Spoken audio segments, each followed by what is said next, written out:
Hello dear student, this is me Mir Mohammad with your own YouTube channel Sindh biology. Friends, आज के इस video में हम पढ़ने वाले हैं केमिकल कंपोजिशन ऑफ सेल। तो मेरा पढ़ाने का स्टाइल कुछ थोड़ा दूसरे टीचर से डिफरेंट है।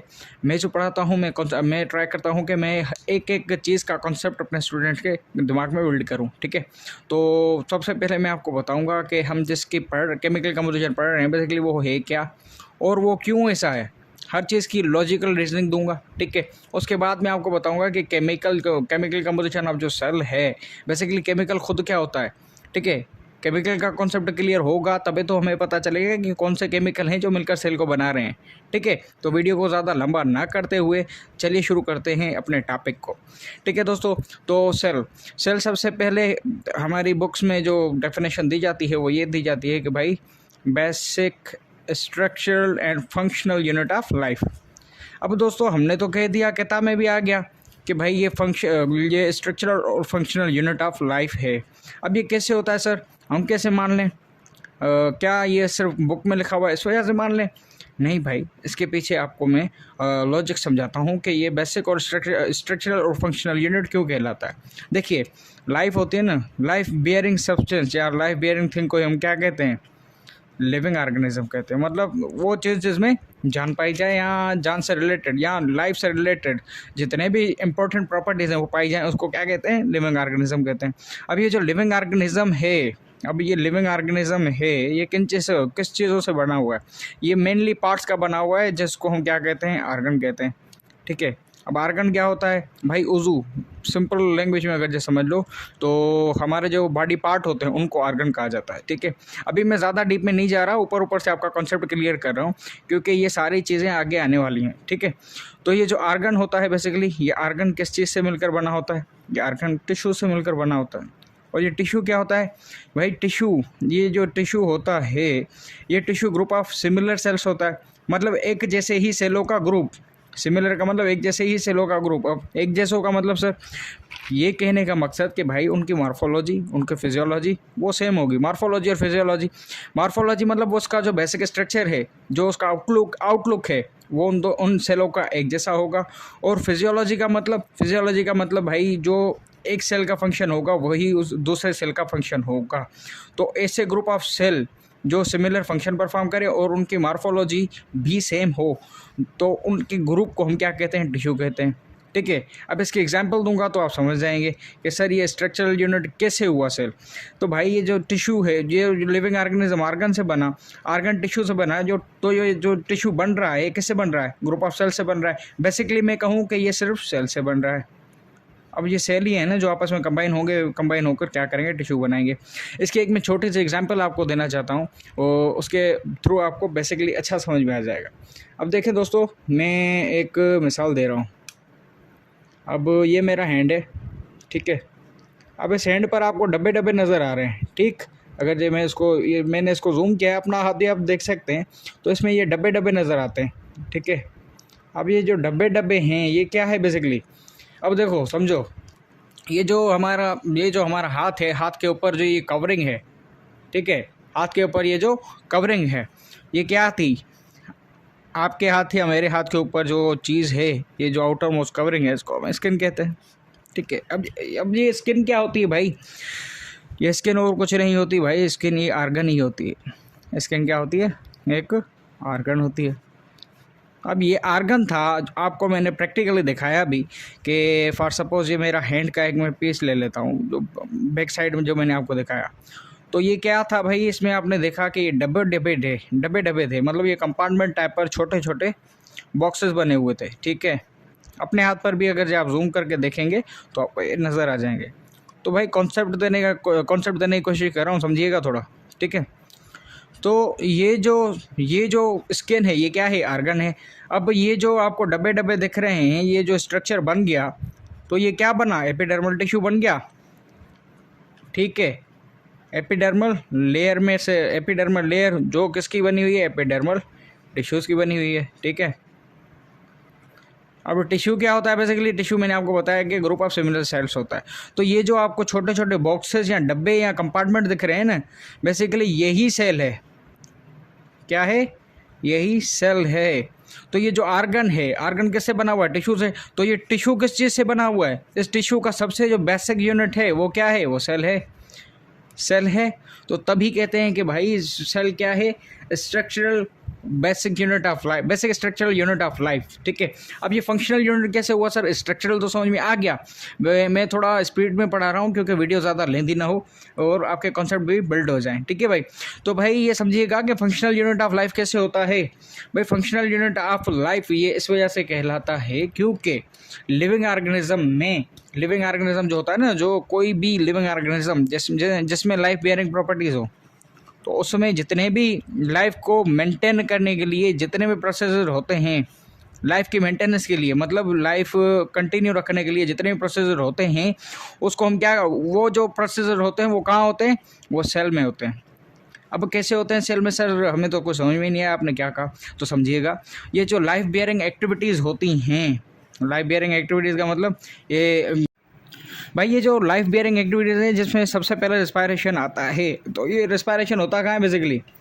ये रिस्पायरेशन होता कहाँ है? आपको अगर यही पता चल जाए तो आपको पता चल जाएगा कि ये मैं ये क्यों कह रहा हूँ कि सेल फंक्शनल यूनिट है। भाई ये जो रिस्पायरेशन है ये माइटोकॉन्ड्रिया में होता है। अभी आपको पता नहीं होगा कि माइटोकॉन्ड्रिया क्या होती है, ठीक है, क्योंकि मैंने अभी तक नहीं बताया, क्योंकि ये चैप्टर आने वाला है, ये 3rd चैप्टर है आपके बुक का। ये माइटोकॉन्ड्रिया, ये रिस्पायरेशन कहाँ हो रही है? ये जो प्रोसेस है रिस्पायरेशन का कहाँ होता है? माइटोकॉन्ड्रिया में होता है। अब ये माइटोकॉन्ड्रिया खुद क्या है भाई? माइटोकॉन्ड्रिया एक साइटोप्लाज्मिक ऑर्गेनेल है। क्या है? साइटोप्लाज्मिक ऑर्गेनेल, साइटोप्लाज्मिक ऑर्गेनेल है। अब ये सर साइटोप्लाज्मिक ऑर्गेनेल है तो ये पाया कहाँ जाएगा? साइटोप्लाज्म में, साइटोप्लाज्म में। अब ये साइटोप्लाज्म सर क्या होता है? थोड़ी देर में आपको बता दूंगा कि साइटोप्लाज्म की डिटेल क्या होती है। बहरहाल फिलहाल ये समझे कि साइटोप्लाज्म सेल का ही पार्ट होता है। साइटोप्लाज्म क्या होता है? सेल का ही पार्ट होता है। तो सर ये सेल के पार्ट में रिस्पायरेशन हो रही है, तो मैं ये कह सकता हूँ कि डायरेक्टली नहीं, डायरेक्टली एंड डायरेक्टली ये जो रिस्पायरेशन का प्रोसेस है ये कहाँ हो रहा है? सेल में हो रहा है। ठीक है, समझ रहे हो? फोटोसिंथेसिस का प्रोसेस, फोटोसिंथेसिस जो प्लांट में फूड बनाने का जो प्रोसेस होता है जिसको हम फोटोसिंथेसिस कहते हैं। जल्दी जल्दी मैं समझा रहा हूँ, थोड़ा क्लियर करने की कोशिश कर रहा हूँ, क्योंकि फोटोसिंथेसिस सर कहाँ होता है? फोटोसिंथेसिस आपका क्लोरोफिल में होता है। ठीक है, मेसोफिल सेल्स होते हैं बेसिकली, मेसोफिल सेल्स में जो क्लोरोफिल पाया जाता है ना, क्लोरोफिल जो पाया जाता है, अब उसमें आपका क्या होगा? ये फोटोसिंथेसिस का प्रोसेस होगा। तो ये क्लोरोफिल है ये कहाँ पाया जाता है? ये आपका मेसोफिल सेल्स में पाया जाता है। ठीक है, और ये भी क्या है? साइटोप्लाज्मिक ऑर्गेनेल है। मैं CO लिख रहा हूँ शॉर्ट में क्योंकि जगह नहीं है। साइटोप्लाज्मिक ऑर्गेनेल है, और साइटोप्लाज्मिक ऑर्गेनेल कहाँ पाया जाएगा? भाई साइटोप्लाज्म में ही पाया जाएगा। साइटोप्लाज्म किसका पार्ट है? सेल का ही पार्ट है। तो मैं कह सकता हूँ कि ये जो फोटोसिंथेसिस का प्रोसेस है ये डायरेक्टली कहाँ हो रहा है? डायरेक्टली एंड डायरेक्टली कहाँ हो रहा है? सेल में हो रहा है। ठीक है, अब ये जो ग्रोथ है, अब थोड़ा ग्रोथ को समझिएगा, ग्रोथ होती क्या है भाई? ये जो मैंने लिख दिया ग्रोथ, अब ये ग्रोथ होती क्या है? अब देखो, कोई भी लिविंग ऑर्गेनिज्म है ना, उसमें 3 ही चेंजेस आते हैं। फर्स्ट ऑफ ऑल वो अपनी साइज़ चेंज करता है, फॉर सपोज उसकी साइज़ चेंज होती है, उसके शेप में वेरिएशन आती है, शेप में भी चेंज आता है। लास्ट जो उसमें चेंज आता है वो क्या होता है? उसके नंबर में चेंज आता है।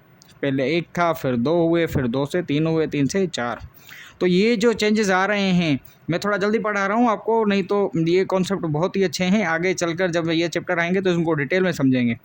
मेरी खुद की दिल नहीं करी कि मैं इतनी जल्दी में पढ़ाऊँ, बट क्या करूँ, मजबूरी है, वीडियो लेंदी हो जाएगी। ठीक है, तो ये जो 3 चेंजेस आते हैं, किसी भी ऑर्गेनिज्म के साइज़ में चेंज आए, शेप में या उसके नंबर में। ठीक है, तो इस प्रोसेस को जिसके थ्रू ये चेंजेस आ रहे हैं उसको हम ग्रोथ कहते हैं। ठीक है, अब ये जो ग्रोथ है ये ग्रोथ कैसे होती है? ये जो ग्रोथ है, ये ग्रोथ जैसे फॉर सपोज मैंने आपको यहाँ पर स्किन का मिसाल दिया। स्किन क्या है? ऑर्गन है, और ये किससे बनी हुई है? Epidermal cell, epidermal tissue system है। ठीक है, अब ये एपिडर्मल टिश्यू सिस्टम किससे बना हुआ है? सेल से बना हुआ है। तो भाई ये स्किन जो होती है, अपने अक्सर औकार किसी के फेस पर कील मुहासे देखे होंगे। ये जो छोटे छोटे गड्ढे होते हैं ना, गड्ढे जैसे मुंह पर आ जाते हैं थोड़े थोड़े, जिसको हम कील मुहासे कहते हैं। तो भाई वो जो कील मुहासे होते हैं वो बेसिकली होता क्या है? वो स्किन में थोड़े थोड़े जो ग्रूव्स आ जाते हैं ना, थोड़े थोड़े ग्रुप्स का मतलब ये जो खड्डा पैदा हुआ है, अब ये ग्रुप क्यों होता है भाई? ये ग्रुप इस वजह से आता है क्योंकि ये जो सेल है ना, ये सेल आपस में थोड़ा सा स्पेस बढ़ा देते हैं या इनके शेप में कोई वेरिएशन आ जाती है, जिसकी वजह से वो जो स्किन थी ना, उसकी जो आप कह सकते हैं कि जो उसका जो स्टेबल शेप था वो बिगड़ जाता है, थोड़ा बहुत हट जाता है अपनी जगह से ना। तो क्या होता है, तो ये जो चेंज आया, ये किस में चेंज आया? शेप में चेंज आया। तो भाई इसी तरह से कोई भी चेंज आएगा किसी भी लिविंग ऑर्गेनिज्म में, वो कैसे आएगा? सेल के थ्रू आएगा। तो ये ग्रोथ का प्रोसेस है, मैं कह सकता हूँ कि ये ग्रोथ का प्रोसेस भी सेल की वजह से ही हो रहा है, ठीक है। लास्ट हमारा जो लास्ट बट नॉट लीस्ट, अब जो लोकोमोशन होती है या मूवमेंट होती है, ये कैसे होती है भाई? देख लो, समझ लो पहले तो लोकोमोशन क्या है और मूवमेंट क्या है। लोकोमोशन एक पॉइंट से दूसरी जगह जाना। अब ये 2 पॉइंट हैं। अब कोई लिविंग ऑर्गेनिज्म बिना किसी सहारे के क्या करे, एक जगह से दूसरी जगह जाए, ठीक है। ये पॉइंट ए है, ये पॉइंट बी है, तो ये एक जगह से दूसरी जगह जाए तो इसको क्या कहते हैं? इस प्रोसेस को हम, जिसमें प्लेस की मूवमेंट हो रही है, मतलब प्लेस चेंज हो रही है, तो उसको क्या कहते हैं? लोकोमोशन कहते हैं। मूवमेंट क्या होता है भाई? बेसिकली मूवमेंट ये होता है कि भाई वो जो ऑर्गेनिज्म है, लिविंग ऑर्गेनिज्म है, उसकी बॉडी पार्ट में कोई फिजिकल एक्टिविटी हो, ठीक है।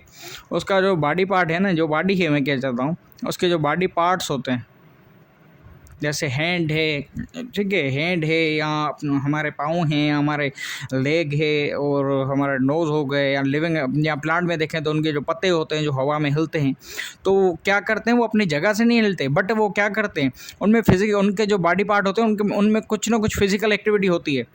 तो भाई उसी फिजिकल एक्टिविटी को, जिसमें जगह चेंज ना हो, उसको हम क्या कहते हैं? मूवमेंट कहते हैं, ठीक है। समझ रहे हो?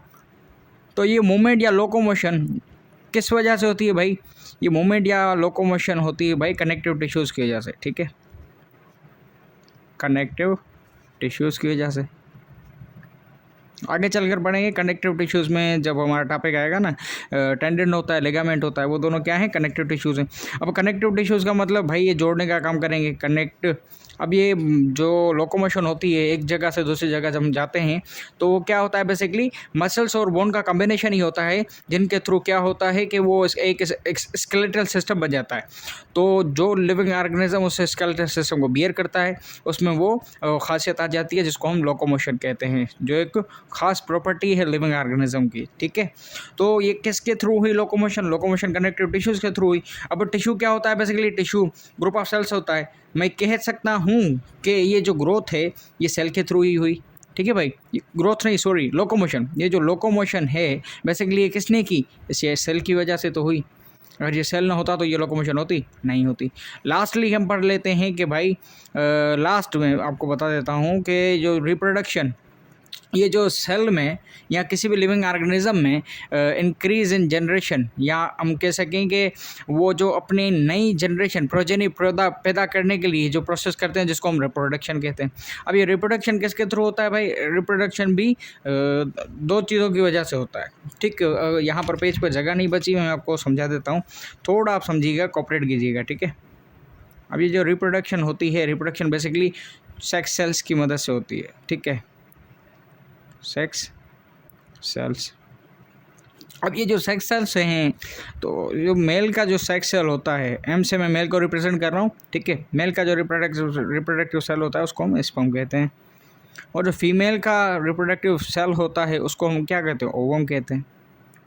तो भाई कहने का मकसद, ये जो रिप्रोडक्शन का प्रोसेस है किसके थ्रू हो रहा है? जर्म सेल्स की वजह से हो रहा है या सेक्स सेल की वजह से हो रहा है? तो ये हो किसकी वजह से रहा है? सेल्स की वजह से। तो ये मैं कह सकता हूँ कि जो रिप्रोडक्शन का अमल है ये भी सेल की वजह से हो रहा है, ठीक है। तो कहने का मकसद ये कि सेल की वजह से ही जितने भी लाइफ बेयरिंग एक्टिविटीज़ हैं वो सब हो रही हैं। इसका कहने का मतलब ये है कि जो सेल है ये इन लाइफ बेयरिंग एक्टिविटीज़ का सेंटर है। सेंटर मतलब जहाँ पर कोई चीज़ होती है, ठीक है, तो ये सेंटर है। या मैं कह दूँ कि home for life bearing activities. जो लाइफ बेयरिंग एक्टिविटीज़ हैं वो कहाँ हो रही हैं? वो यहीं हो रही हैं भाई, सेल में, ठीक है। तो इस वजह से हम सेल को structural function unit of life कहते हैं। कॉन्सेप्ट हो गया क्लियर भाई? उम्मीद करता हूँ कि कॉन्सेप्ट क्लियर हो गया होगा, क्योंकि मैं सारा लॉजिकल पढ़ाता हूँ और ट्राई करता हूँ कि आपको आपके बिल्कुल बेसिक से बेसिक लेवल तक आपके जो कॉन्सेप्ट हैं वो क्लियर करवा दूँ। क्योंकि भाई मुझे पता है जो भी वीडियो देखता है किसी का बेस स्ट्रॉन्ग होता है, किसी का नहीं होता। तो मेरी कोशिश होती है कि सबको साथ लेकर चलें, ठीक है। तो अगर मेरी वीडियो या आपको मेरे कॉन्सेप्ट अच्छे लगे हैं तो बराए मेहरबानी मेरे इस चैनल को सब्सक्राइब कर दीजिए, अपने दोस्तों तक शेयर कीजिए, क्योंकि ये जो कोर्स आया है ये नया कोर्स है। ये अभी तक सेंटरों में ही कंप्लीट नहीं हुआ। ये किसी भी एकेडमी ने ये कोर्स अभी तक नहीं करवाया। तो उम्मीद करता हूँ आपको ये मेरी वीडियो पसंद आई होगी। इंशाल्लाह सपोर्ट करेंगे, मुझे पता है आप मेरे भाई हैं और मेरे स्टूडेंट्स हैं, भाई बहन जो भी हैं, ठीक है, मेरे स्टूडेंट्स हैं। तो बराए मेहरबानी अपने इसी चैनल को, क्योंकि ये आपका ही चैनल है, ये जो वीडियोस बना रहा हूँ या जो मेहनत कर रहा हूँ बेसिकली आप लोगों के लिए ही है, ठीक। तो अपने इस चैनल को खुद सब्सक्राइब करें, अपनी ही जिम्मेदारी समझ कर कि इस चैनल को ग्रो करना है। तो अपने चैनल के लिंक को अपने दोस्तों के साथ शेयर कीजिए। थैंक्स, मिलते हैं नेक्स्ट वीडियो में, तब तक के लिए अल्लाह हाफ़िज़।